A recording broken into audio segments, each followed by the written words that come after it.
Good afternoon. My name is Abby, and I will be your conference operator today. At this time, I would like to welcome everyone to the Mattel Incorporated First Quarter 2023 Earnings Conference Call. All lines have been placed on mute to prevent any background noise. After the speaker's remarks, there will be a question and answer session. If you would like to ask a question during this time, simply press star followed by the number 1 on your telephone keypad. If you would like to withdraw your question, again, press star 1 on your telephone keypad. Thank you. Mr. David Spojnjevic, Vice President of Investor Relations, you may begin your conference. Thank you, operator, and good afternoon, everyone. Joining me today are Ynon Kreiz, Mattel's Chairman and Chief Executive Officer, Richard Dickson, Mattel's President and Chief Operating Officer, and Anthony DiSilvestro, Mattel's Chief Financial Officer. As you know, this afternoon we reported Mattel's 2023 first quarter financial results. We will begin today's call with Ynon and Anthony providing commentary on our results, after which we will provide some time for Ynon, Richard, and Anthony to take questions. To supplement our discussion today, we have provided you with a slide presentation. Our discussion, slide presentation, and earnings release may reference non-GAAP financial measures, including adjusted gross profit and adjusted gross margin, adjusted other selling and administrative expenses, adjusted operating income or loss, and adjusted operating income or loss margin, adjusted earnings per share, adjusted tax rate, earnings before interest, taxes, depreciation, and amortization, or EBITDA, adjusted EBITDA, free cash flow conversion, leverage ratio, net debt, and constant currency. In addition, we present changes in gross billings, a key performance indicator. Please note that we may refer to gross billings as billings in our presentation, and that gross billings figures referenced on this call will be stated in constant currency unless stated otherwise. For today's presentation, references to POS and consumer demand exclude the impact related to our Russia business, given our decision to pause all shipments into Russia in 2022. Our slide presentation can be viewed in sync with today's call when you access it through the investor section of our corporate website, corporate.mattel.com.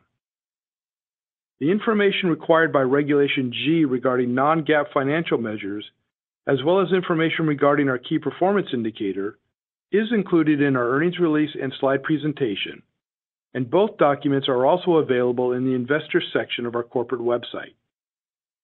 The preliminary financial results included in the press release and slide presentation represent the most current information available to management. The company's actual results, when disclosed in its Form 10-Q, may differ from these preliminary results as a result of the completion of the company's financial closing procedures, final adjustments, completion of the review by the company's independent registered public accounting firm, and other developments that may arise between now and the disclosure of the final results. Before we begin, I'd like to caution you that certain statements made during the call are forward-looking, including statements related to the future performance of our business, brands, categories, and product lines. Any statements we make about the future are, by their nature, uncertain. These statements are based on currently available information and assumptions, and they are subject to a number of significant risks and uncertainties that could cause our actual results to differ from those projected in the forward-looking statements. We describe some of these uncertainties in the Risk Factors section of our 2022 annual report on Form 10-K, our earnings release and presentation, and other filings we make with the SEC from time to time, as well as in other public statements. Mattel does not update forward-looking statements and expressly disclaims any obligation to do so except as required by law. Now, I'd like to turn the call over to Ynon. Thank you for joining our first quarter 2023 earnings call. As anticipated, our first quarter results were negatively impacted by elevated retail inventory levels.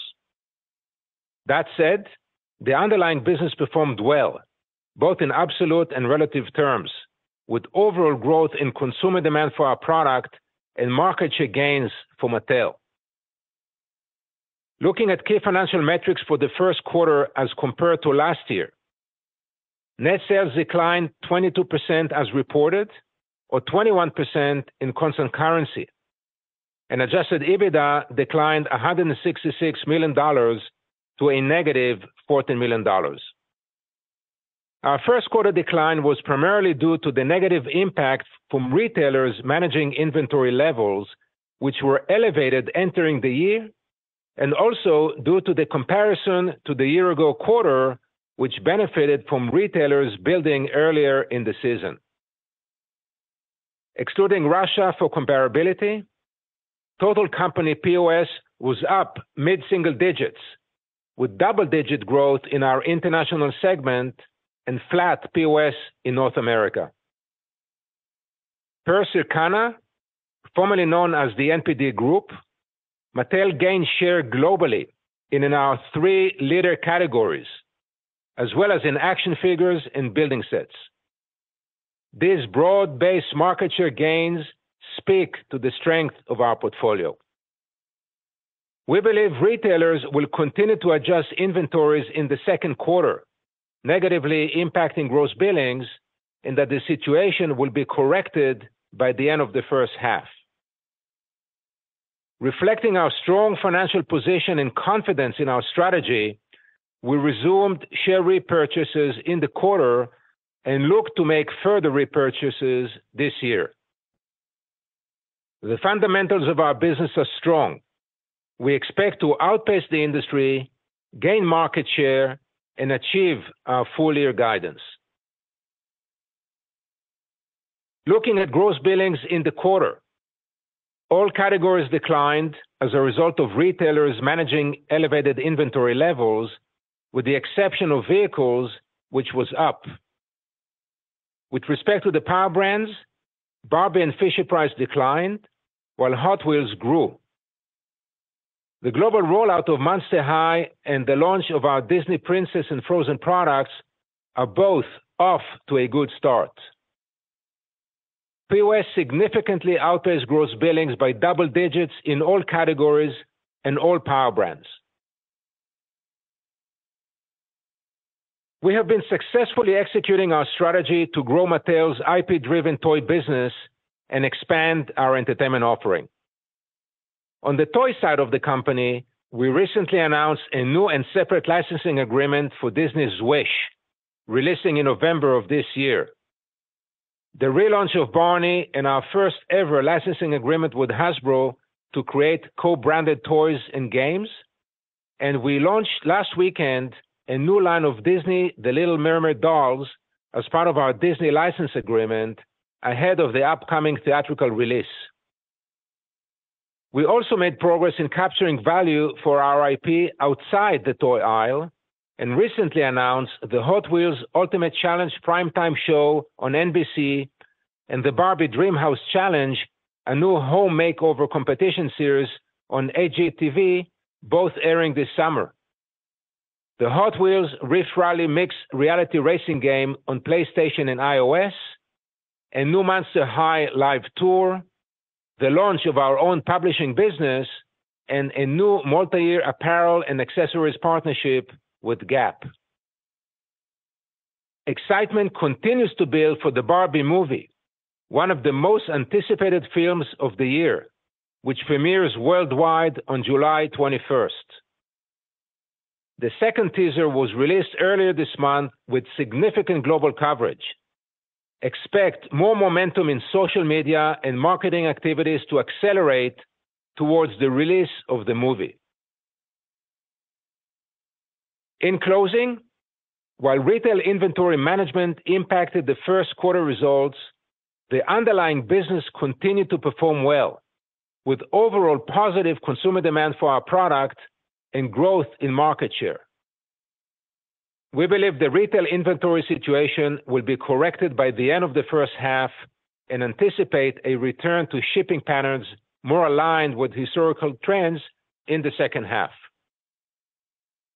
Overall consumer demand for our product is off to a good start, and we expect to achieve our full-year guidance. Our balance sheet is in a strong position and provides the flexibility to support growth. We are well-positioned to continue executing our multi-year strategy and create long-term shareholder value. And now, I will turn the call over to Anthony. Thanks, Ynon. As Ynon said, our first quarter results were negatively impacted by movements in retail inventory levels. The first quarter's decline was primarily due to the negative impact from retailers managing inventory levels, which were elevated entering the year, and also due to the comparison to the year-ago quarter, which benefited from retailers building earlier in the season. First quarter results were slightly ahead of the outlook we provided in mid-March, driven by the favorable timing of shipments at quarter end. Net sales of $815 million declined 22%, or 21% in constant currency, compared to the prior year. However, we saw positive POS performance in both absolute and relative terms, which grew mid-single digits in the quarter and significantly outpaced gross billings. Mattel outperformed the industry and gained market share. As a reminder, POS and consumer demand exclude the impact related to our Russia business. Adjusted gross margin declined 660 basis points to 40% due to several factors, including inventory management costs and the negative scale impact associated with the sales decline. Adjusted operating income declined by $177 million to a negative $87 million, primarily due to the lower sales and lower adjusted gross margin.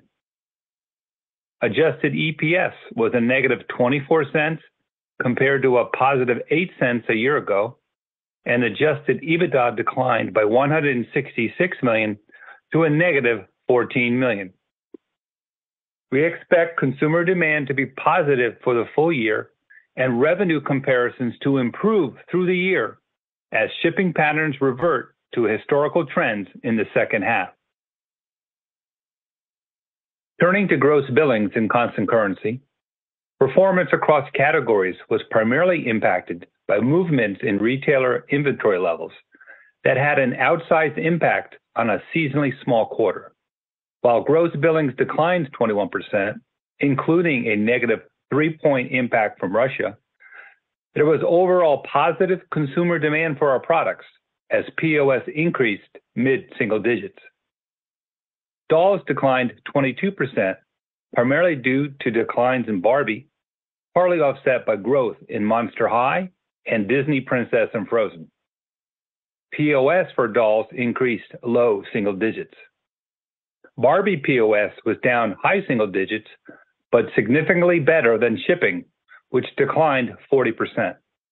POS and shipping for Barbie were also impacted by the shift of promotions into Q2 to better align with the theatrical release of the movie. Mattel gained over 350 basis points of market share in the dolls category in Q1, and Barbie was the number one doll property globally per Circana. Vehicles grew 1%, with POS up low double digits. Growth was primarily driven by Hot Wheels die-cast vehicles. Mattel gained over 530 basis points of market share in the vehicles category, achieving the highest Q1 market share on record per Circana. Infant, toddler, and preschool declined 26%, while POS was down low double digits. POS declines in baby gear, as we optimized the offering, were partly offset by growth in Little People and Imaginext. Mattel was the number one toy company globally in the infant, toddler, preschool category and gained 60 basis points of market share in the quarter per Circana. Challenger categories in aggregate declined 38%, primarily due to lower sales in action figures as we lapped the theatrical tie-ins in the prior year. POS was up low double digits.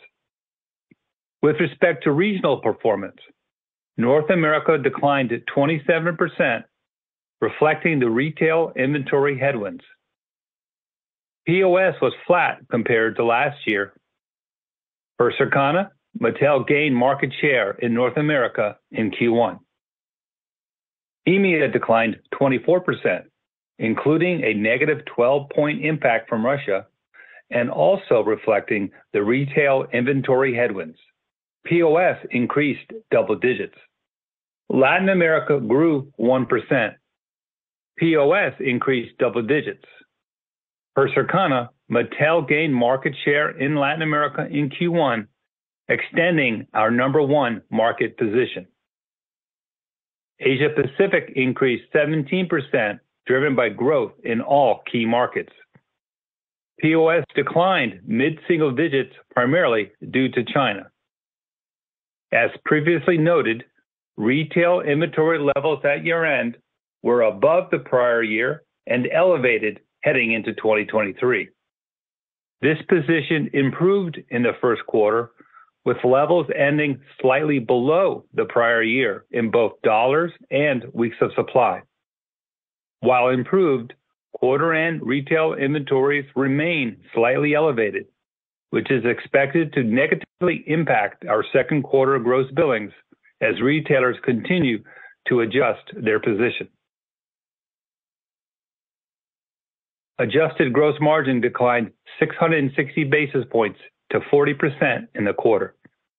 The decline was due to several factors: inventory management, primarily closeout sales and obsolescence of 420 basis points, cost inflation of 210 basis points, fixed cost absorption of 140 basis points associated with lower volume, and mix and other factors of 140 basis points. These negative factors were partly offset by price increases, primarily the carryover benefit from 2022 actions, which contributed 120 basis points, and savings from the Optimizing for Growth program, which had a positive impact of 120 basis points. Moving down the P&L, advertising expenses increased 3% to $76 million, supporting POS growth in the quarter. Adjusted SG&A increased 5% to $336 million, primarily due to market-related pay increases, partly offset by savings from the Optimizing for Growth program. Adjusted operating income was a negative $87 million, compared to a positive $90 million a year ago. The decline was due to lower sales and lower adjusted gross margin. Adjusted EBITDA declined by $166 million to a negative $14 million, impacted by the same factors. Cash from operations was a use of $206 million, reflecting the seasonality of the business, compared to a use of $144 million in the prior year. The increased use of cash was due to lower net earnings, partly offset by reduced working capital requirements. Capital expenditures were $43 million compared to $36 million a year ago, and free cash flow was a use of $249 million compared to a use of $180 million in the first quarter of 2022. On a trailing 12-month basis, we generated $187 million in free cash flow compared to $226 million in the prior year. The decline was primarily due to capital expenditures, which increased $42 million to $193 million. With positive free cash flow, a strong financial position, and confidence in our outlook, we have resumed share repurchases. In the first quarter, we repurchased $34 million of our shares and look to continue repurchases in 2023. Taking a look at the balance sheet, we finished the quarter with a cash balance of $462 million compared to $537 million in the prior year. The decline reflects the use of cash to reduce debt and repurchase shares, mostly offset by free cash flow generated over the trailing 12 months. Total debt declined to $2,327 million from $2,572 million last year, reflecting the repayment of $250 million of debt in the fourth quarter last year. Accounts receivable declined by $188 million to $674 million, in line with the decline in sales. Inventory was $961 million, slightly down from the prior year of $969 million, as we have continued to achieve sequential improvements in year-over-year levels. Looking ahead, we believe we are well-positioned to achieve inventory reductions in 2023, which will contribute to free cash flow generation. Leverage ratio increased to 2.9 times at the end of the first quarter, compared to 2.4 times a year ago. The increase is primarily due to the timing of our quarterly results. We expect to end 2023 with a leverage ratio of approximately 2.5 times. We generated $21 million of savings in a quarter as we continue to execute the Optimizing for Growth program launched in 2021. As previously announced, we raised our program savings goal to $300 million by 2023, and we are confident that we will achieve that target. We expect incremental savings of $96 million in 2023. We now expect total estimated cash expenditures to implement the program to be $155 to $185 million, a slight increase from our prior estimate. We are reiterating our full year 2023 guidance consistent with our February investor presentation. This includes our expectation for net sales to be comparable to last year in constant currency, adjusted EPS in the range of $1.10 to $1.20, adjusted EBITDA of $900 to $950 million, and for free cash flow to exceed $400 million. In terms of phasing, we expect gross billings in the second quarter to be negatively impacted by retailers continuing to manage their inventory, and for shipments in the second half to revert to historical trends. This will result in an accelerated growth rate, particularly in Q4, as we wrap an atypical inventory decline in the prior year. We are operating in a challenging macroeconomic environment with higher volatility that may impact consumer demand. The guidance considers what the company is aware of today, but remains subject to further market volatility, any unexpected disruption, and other macroeconomic risks and uncertainties. In closing, we're off to a good start with overall growth in consumer demand for our product and market share gains, and believe we are well positioned to achieve our full year guidance. And now I will turn it over to the operator. At this time, I would like to remind everyone, in order to ask a question, press star 1 on your telephone keypad. We'll pause for just a moment to compile the question and answer roster. Your first question comes from the line of Drew Crum from Stifel. Your line is open. Okay, thanks. Hey guys, good afternoon. So Anthony, I think, earlier in the year, you suggested that working through excessive retail inventory would shave 3 to 4 points of growth from sales this year. How is the business tracking to that target? How much of that was recognized or absorbed during 1Q and what remains? And then I have a follow-up. Okay. We are generally, on track with respect to retail inventory reductions and, believe the situation will be corrected by the end of the first half. And just for, more, context, as we said on our fourth quarter call, retail inventory levels at year end were above prior year and elevated as we headed into 2023.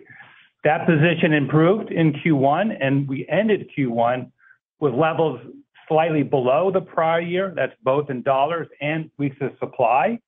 right? But they're still a little bit elevated, and we believe retailers will continue to adjust inventories in the second quarter, and that situation will be corrected, by the end of the first half.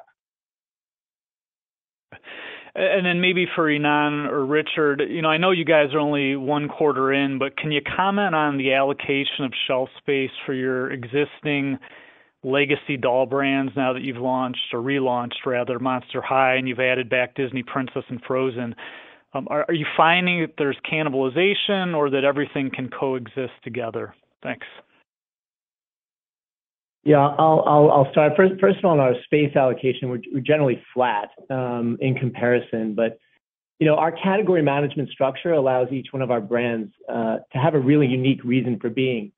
We've talked a lot about it in the context of the differentiation on each one of our brands, and the brands themselves within portfolio, particularly in the doll category, as you've mentioned, have held up well. Barbie POS held up very well in a very competitive category, which have seen, a significant amount of discounting from competitors. But overall, just to simply answer the question in terms of space, we feel very confident as we move into the back half. And certainly our doll portfolio is the strongest in the industry and arguably in the history of Mattel. As I've said often, this is the year of the doll. And Drew, just to add one comment, the flat is on a like-for-like basis, but we do obviously have more capacity for Monster High and Disney Princess. So there was no cannibalization between these brands and what we already have in the system. Got it. Okay. Thanks, guys. Your next question comes from the line of Arpine Kocharian from UBS. Your line is open. Hi, thank you very much. Good afternoon. This is Arpine. I was wondering if you could share maybe what demand patterns you're seeing globally into April. And I was wondering if your POS is actually adjusted for Easter, the up mid-single digit that you reported, because, Easter fell a little bit earlier this year versus last year. And then I have a quick follow-up. Yeah, hi, Arpine. I think the best way to think about, POS into April, obviously we're up in Q1. And when you look at year to date, including early April, we're also positive, right? So I think that's the best way to look at it. Perfect. No, that's very helpful. Thank you. And, earlier in the year, I think you had said that net sales cadence could return to that 30-35% in the first half and then 65-70% in the second half. Is that still the expectation? Does that still hold? If so, that would still imply, Q2 down about maybe 18-20%. Am I thinking about it the right way? And then the back half up mid-teens or something? Yeah, very, very much so. If you look at the decade leading into 2021, on average, we do about 1/3 in the first half and 2/3 in the second half. And the anomaly was really in 2022, where we did 42% in the first half and 58% in the second half. And we're wrapping that, and that's what's causing this first half, second half, growth variances. Okay. Thank you. And then I apologize for a third question, but I'm hoping you could shed some light on this because I think there's a lot of sort of opinions out there. If you could give some color on consumer product mix at retail for each of your power brands, and particularly for Barbie. Obviously, you're making a big push here with the film coming up. How should we think about the economics of that maybe in terms of participating in consumer products outside of the toy aisle, kind of royalty rate, anything you could share? I'm sure you can't, maybe might not be able to share a royalty rate that you earn on those third-party revenues, but anything you could give to help us think about these opportunities that you'll be announcing. Example was obviously Gap that you just announced recently. Thank you.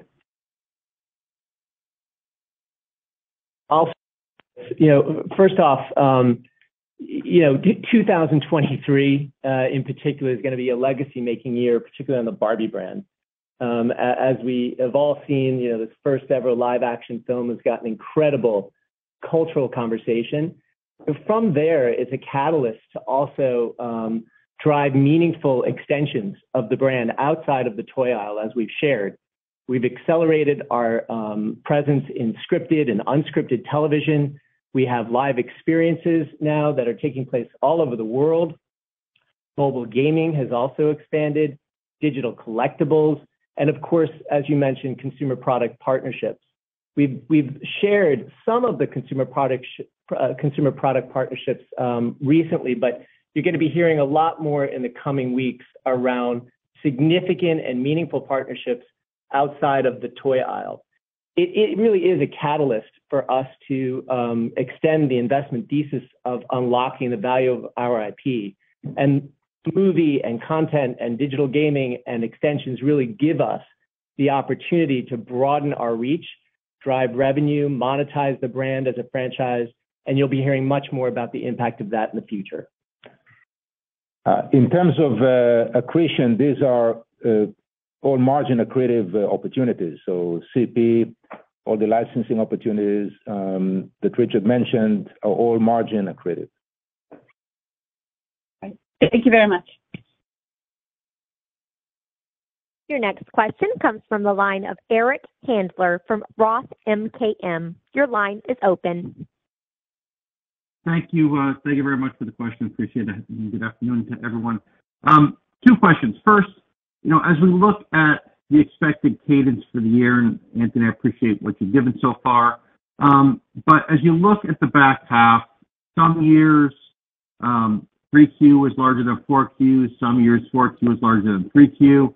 I know we're looking for a big sort of hockey stick growth in the fourth quarter, but directionally, which of those quarters do you expect to be bigger? Yeah, I think, a couple of points. First, to start with, the year-ago comps certainly ease as we progress through the year, right? And that's more so for Q4 than, Q3. And as we said, we do expect shipments in the second half to revert to historical patterns. That is 2/3 in the back half. And what you'll see is an accelerated growth rate in gross billings, particularly in Q4, as we wrap an atypical, seasonal shipping in the prior year, right? And I think it's important to note that accelerated growth rate in gross billings is not dependent on accelerated POS growth. Because even if you assume stable POS, you'll get a double-digit increase in gross billings in Q4 by, simply returning to those historical patterns. Okay. All right, I'll follow up with him on the rest of that. But one for Richard. I feel like every quarter I'm asking about, how Hot Wheels remains so strong. When you look at the growth that you achieved in Hot Wheels, is it a function of, you've got really good low-price items for this retail environment, or is it the product extensions that you've had? Is there anything you could sort of point to that suggests why Hot Wheels just continues to perform so well? Yeah, well, thanks for the question. There really is kind of an all-encompassing strategy in Hot Wheels that follows the Mattel playbook. Truthfully, it's been driven by innovation, specifically incredible innovation product across the brand, cultural relevance, which continues to be a really important part of the brand's narrative, and we're seeing the results of it. I mean, the growth is primarily driven by die-cast vehicles.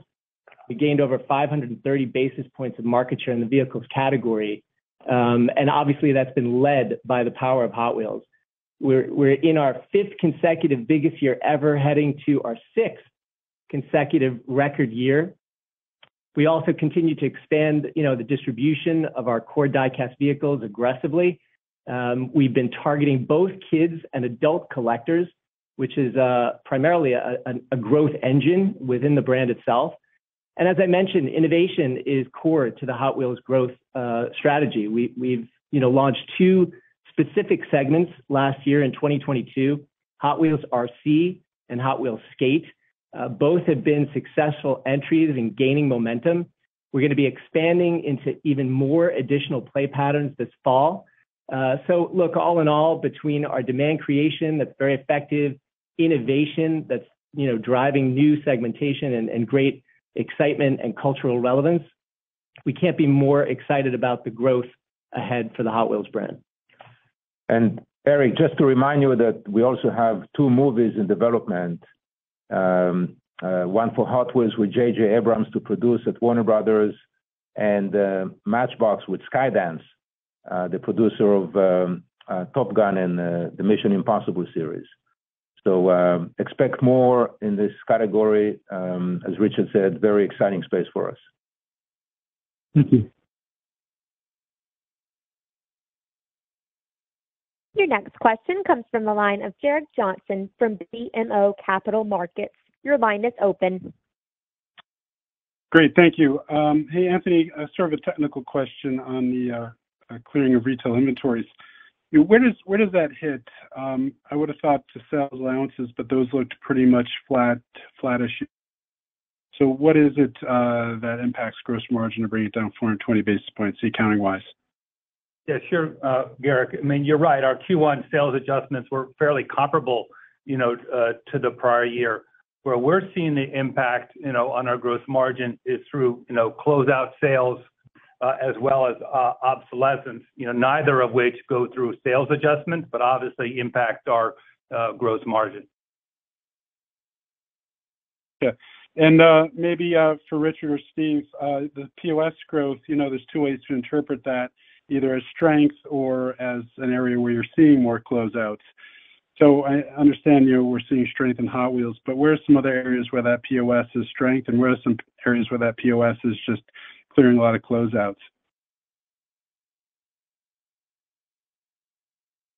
Well, overall, consumer demand for our product was positive, both in the first quarter and year to date, including early April. The expectation as we move forward is that will only accelerate in the context of our products and programs, and certainly as we enter into the second half. As we said, we're reiterating our full year guidance, and we expect certainly gross billings in the second quarter to continue to be negatively impacted by the retailers continuing their inventory and retail inventory situations. But that'll be course corrected by the end of the first half, and with continued POS momentum, we'll start to see some great results in the back half. Yeah, and just to add to Richard's point, when we look at consumer takeaway, we are not seeing in aggregate any significant increase in the level of discounting overall. Obviously, that could vary by category, but when we look at fixed dollars or scan dollars, the aggregate change is relatively consistent. Okay, well, maybe let me ask more. In action figures, building sets, games, and other, what drove that POS growth? A lot of that was driven by action figures, primarily Jurassic World. Okay, all right. Thank you very much. Okay. Sorry. Go ahead, Richard. I was going to say, as we sort of look at the challenger categories, in particular, construction with Mega has been led by Pokemon, and the extensions that we've driven into that category with Hot Wheels and Barbie, continues to gain momentum as well. But Anthony kind of reiterated the action figure comment. Noted. Great. Thanks, guys. Thanks, Garrett. Your next question comes from the line of Linda Bolton Weiser from D.A. Davidson. Your line is open.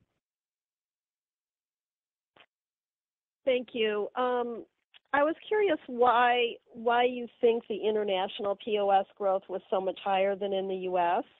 And then secondly, sorry if I missed this, but did you say something about shipments being particularly strong toward the end of the quarter? Because I know, Anthony, that you said something about revenue decline being even higher than it ended up being, like earlier in March at a conference. So was it that the last 2 weeks of March were really strong in terms of shipments? Thank you. Yeah, so start with the second part of the question. Relative to the expectations we provided in March, right? Our supply chain performed very well. We were able to fulfill incremental shipments at the end of the quarter, and it's really just a shift between Q1 and Q2. It doesn't impact our full year outlook in terms of, sales. In terms of the other part of your question, when we look across our, regions, I think the question is around, POS. And, EMEA had, strong POS. They were up low double digits. Latin America was also up, low double digits, while North America, was flat. But I think in terms of North America, it's important to recognize, that we actually outpaced the industry and gained share.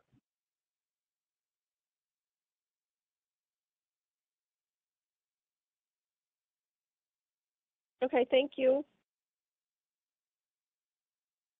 Your next question comes from the line of Stephen Laszczyk from Goldman Sachs. Your line is open.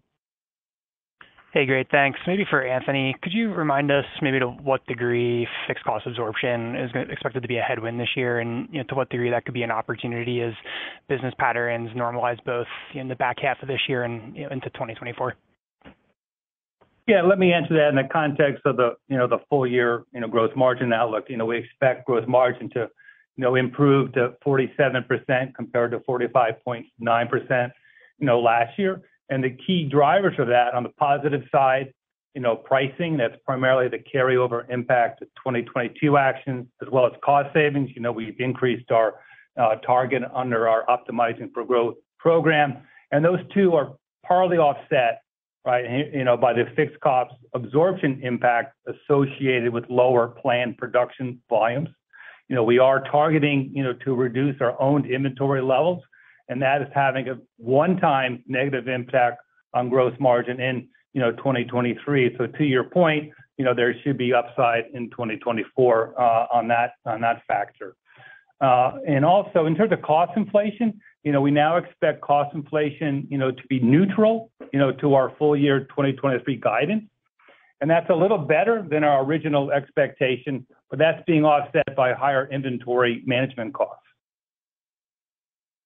Got it. That's helpful. And then just on buybacks, you repurchased $34 million in stock in the first quarter. I was wondering if that quarterly pace is something that investors should expect going forward, or do you see the opportunity to maybe ramp up buybacks as the balance sheet delivers into the back half of the year? Look, we're very happy to be in the position to resume the share buyback program. That's the first time in 9 years that we've bought our own stock, and really is a reflection of, our ability to generate free cash flow, our financial position and confidence in our outlook. In terms of looking ahead, we do expect to make further repurchases in 2023. We haven't given specific guidance.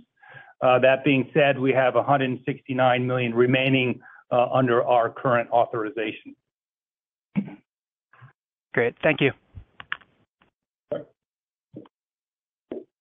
Your next question comes from the line of Jason Haas from Bank of America. Your line is open.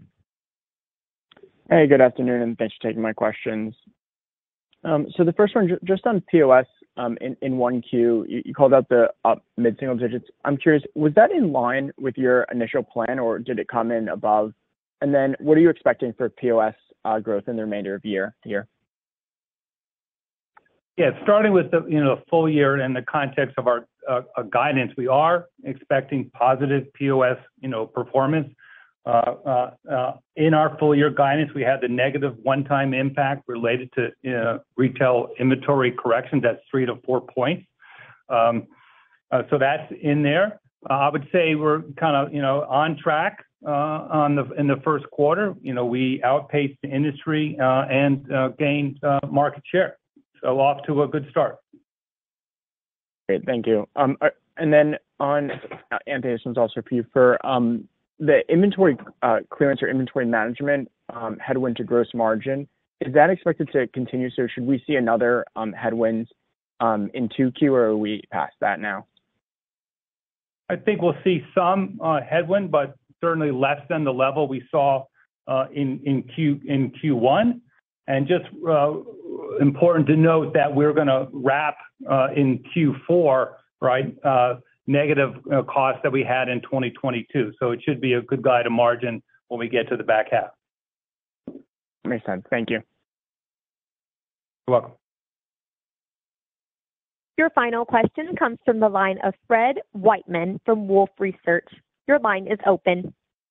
Hey guys, I just wanted to come back to Barbie. I mean, if we look at the bookings in the quarter, down 40%, they were down 30% last quarter. I think you said POS this quarter was down high single digits. Do you feel like the brand is well positioned to make the most of the upcoming movie launch or not? Look, we are incredibly confident and excited about Barbie's future. You know, we are obviously in a current dynamic where we were impacted in the first quarter by elevated retail inventory. We also, remind you that the shift of promotional activity has moved into the second quarter, which aligns better with the theatrical release of the movie. In Q2, we are expecting a much better performance compared to Q1, and we're really confident that we're going to continue to gain momentum in the back half and grow in the full year. You know, it's also important to recognize Barbie is part of our dolls portfolio, which continues to be, a leading portfolio in the industry, where we gained 350 basis points of market share in the first quarter. We've got extraordinary innovation that's lined up, as always, for the back half. The cultural conversation around Barbie is only highlighting the importance of the brand and the age extension that we have as well, both in our core consumer and young adults as we pursue the collector strategy as well. So there's a lot more energy that you will see behind the Barbie brand, certainly as we move into the back half, and we couldn't be more confident and excited about the brand's future. And then just embedded in your POS outlook for the year, are you still expecting the industry to be flat to slightly positive, or has that changed? Yeah, no change in our estimate regarding the industry, flat to slightly up. We believe the toy industry is a growth industry. We expect it will continue to grow over time. Industry has shown resilience and consistency, consistent growth for more than a decade now, including during challenging economic times. We're seeing the industry also having cultural impact with 8 toyetic movies in 2023 alone, led by the Barbie movie, but other movies as well. We're seeing toys and play remaining a significant part of life for children and families. And we believe that while there's still some macroeconomic challenges facing consumers, the industry will be flat to slightly up. Perfect. Thank you. This concludes our question and answer session. Mr. Ynon Kreiz, Chairman and Chief Executive Officer, I turn the call back over to you. Thank you, operator, and thank you, everyone, for your questions. In summary, while retail inventory management impacted the first quarter's results, the underlying business performed well, and our fundamentals are strong. We expect consumer demand to be positive for the full year, that we will outpace the industry, gain market share, and achieve our full-year guidance. On a personal note, our call today coincides with my 5th anniversary as CEO of Mattel. I would like to thank the entire global organization for working together during this time to transform Mattel into an IP-driven, high-performing toy company. It continues to be a privilege to work with such a talented team, and I look forward to many opportunities ahead for the company and doing more great things together. Thank you again for joining the call today, and now I'll turn the call back over to Dave. Thank you, Ynon, and congratulations on your 5-year anniversary. Thank you for everyone joining the call today. The replay of this call will be available via webcast beginning at 8:30 p.m. Eastern Time today. The webcast link can be found in the Events and Presentations section of our Investors section of our corporate website, corporate.mattel.com.